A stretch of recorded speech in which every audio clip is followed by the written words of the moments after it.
Assalamualaikum warahmatullahi wabarakatuh. Perkenalkan, nama saya Dian Fadila dengan NIM 230250502018 dari Prodi Teknik Informatika kelas A. Baik, di sini saya akan memaparkan materi Software Development Life Cycle atau SDLC. Langsung saja, materi yang akan saya bahas di sini yaitu tentang apa itu SDLC, manfaat SDLC, bagaimana cara kerja SDLC, apa saja model SDLC, bagaimana SDLC menangani keamanan, dan bagaimana SDLC dibandingkan dengan metodologi manajemen siklus hidup lainnya. Langsung saja, apa itu SDLC? Siklus hidup pengembangan perangkat lunak atau Software Development Life Cycle atau SDLC adalah proses yang hemat biaya dan hemat waktu yang digunakan oleh tim pengembangan untuk mendesain serta membangun perangkat lunak berkualitas tinggi. Tujuan SDLC adalah meminimalkan risiko proyek melalui perencanaan ke depan agar perangkat lunak memenuhi harapan pelanggan selama produksi dan seterusnya.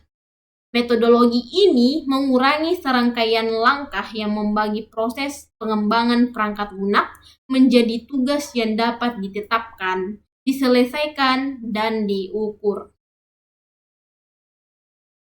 Manfaat SDLC ini yaitu peningkatan visibilitas proses pengembangan untuk pemangku kepentingan yang terlibat, estimasi, perencanaan, dan penjadwalan yang efisien, peningkatan manajemen risiko dan estimasi biaya, pengiriman perangkat lunak yang sistematis, dan kepuasan pelanggan yang lebih baik. Bagaimana cara kerja SDLC? Yaitu di sini ada pertama rencana. Fase perencanaan ini biasanya mencakup tugas-tugas seperti analisis biaya manfaat, penjadwalan, estimasi sumber daya, dan alokasi. Tim pengembangan mengumpulkan persyaratan dari beberapa pemangku kepentingan seperti pelanggan, ahli internal dan eksternal, serta manajer untuk membuat dokumen spesifikasi persyaratan perangkat lunak. Dokumen tersebut menetapkan harapan dan menentukan tujuan bersama yang membantu dalam perencanaan proyek. Tim memperkirakan biaya, membuat jadwal, dan memiliki rencana terperinci untuk mencapai tujuan mereka. Bagaimana cara kerja SDLC? Yang kedua yaitu desain. Di fase desain ini, teknisi perangkat lunak menganalisis persyaratan dan mengidentifikasi solusi terbaik untuk membuat perangkat lunak. Misalnya, teknisi mungkin mempertimbangkan untuk mengintegrasikan model yang sudah ada sebelumnya atau membuat pilihan teknologi dan mengidentifikasi alat pengembangan. Teknisi akan melihat cara terbaik untuk mengintegrasikan perangkat lunak baru ke dalam infrastruktur IT yang sudah ada yang mungkin dimiliki organisasi. Lalu ada penerapan. Di fase penerapan ini, tim pengembangan mengodekan produk, mereka menganalisis persyaratan untuk mengidentifikasi tugas pengodean yang lebih kecil yang dapat mereka kerjakan sehari-hari untuk pencapaian hasil. Lalu ada pengujian, di mana pengembangan menggabungkan pengujian otomatis dan manual untuk memeriksa perangkat lunak yang bug. Analisis kualitas terdiri dari pengujian kesalahan perangkat lunak dan pemeriksaan jika analisis tersebut memenuhi persyaratan pelanggan atau tidak. Karena banyak tim yang menguji kode yang mereka tulis secara langsung, pengujian seringkali berjalan secara fase pengembangan. Development. Lalu ada development saat tim pengembangan perangkat lunak mereka mengodekan dan menguji pada salinan perangkat lunak yang berbeda dibandingkan yang diakses pengguna.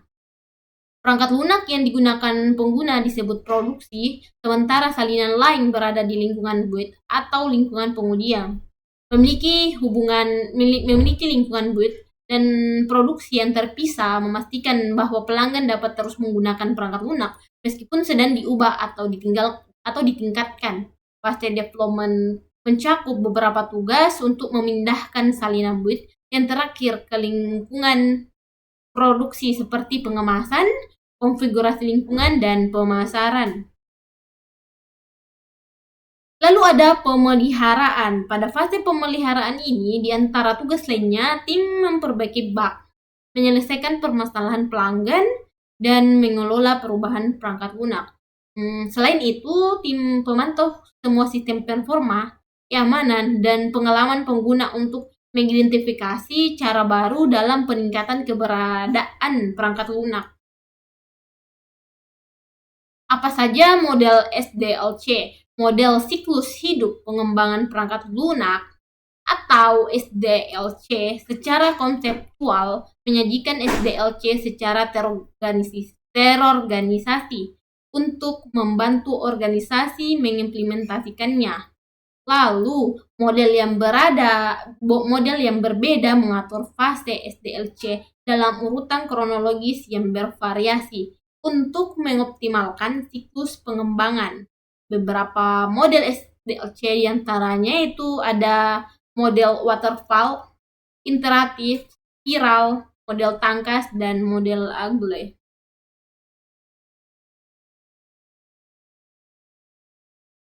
Bagaimana SDLC menangani keamanan?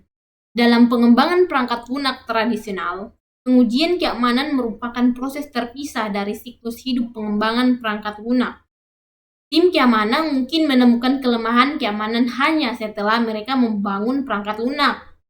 Hal ini menyebabkan tingginya jumlah bug yang tengah bersembunyi serta meningkatkan risiko keamanan. DevSecOps adalah praktik mengintegrasikan pengujian keamanan pada setiap tahap proses pengembangan perangkat lunak, mencakup alat dan proses yang mendorong kolaborasi antara developer, spesialis keamanan, dan tim operasi untuk membangun perangkat lunak yang efisien dan aman. Selain itu, memastikan bahwa aktivitas jaminan keamanan seperti tinjauan kode, analisis arsitektur, dan uji penetrasi merupakan bagian integral dari upaya pengembangan. Bagaimana SDLC dibandingkan dengan metodologi manajemen siklus hidup lainnya? Nah, di sini ada yang pertama yaitu siklus hidup pengembangan sistem. Singkatan SDLC terkadang dapat mengacu pada siklus hidup pengembangan sistem, proses perencanaan, dan pembuatan sistem IT. Sistem biasanya terdiri dari beberapa komponen perangkat keras dan perangkat lunak yang bekerja sama untuk melakukan fungsi yang kompleks. Bagaimana SDLC dibandingkan dengan metodologi manajemen siklus hidup lainnya? Di sini yang kedua, siklus hidup pengembangan perangkat lunak dibandingkan dengan siklus hidup pengembangan sistem.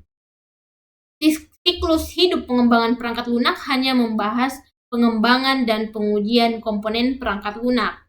Di sisi lain, pengembangan sistem adalah superset yang lebih luas yang melibatkan pengaturan dan pengelolaan perangkat lunak, perangkat keras, manusia, dan proses yang dapat membantu sistem. Sistem tersebut dapat mencakup tugas-tugas seperti pelatihan organisasi dan pengubah kebijakan manajemen yang tidak termasuk dalam payung pengembangan perangkat lunak ya, atau perangkat keras. Lalu yang ketiga, manajemen siklus hidup aplikasi. Manajemen siklus hidup aplikasi adalah pembuatan dan pemeliharaan aplikasi perangkat lunak hingga tidak lagi digunakan. Manajemen siklus hidup aplikasi melibatkan beberapa proses, alat, dan orang yang bekerja sama untuk mengelola setiap aspek siklus hidup, seperti aspek hidup seperti ide, desain, dan pengembangan pengujian, produksi, dukungan, dan redundansi akhir. Lalu yang keempat, dibandingkan SDLC dibandingkan dengan ALM atau SDLC menjelaskan tahap pengembangan aplikasi secara lebih detail. SDLC merupakan bagian dari ALM. ALM mencakup seluruh siklus hidup aplikasi dan terus melampaui SDLC. ALM dapat memiliki beberapa SDLC selama siklus hidup aplikasi. Lalu itu saja dari pemaparan saya. Baik, kurang dan lebihnya mohon dimaafkan. Terima kasih. Saya akhiri dengan ucapan Assalamualaikum warahmatullahi wabarakatuh.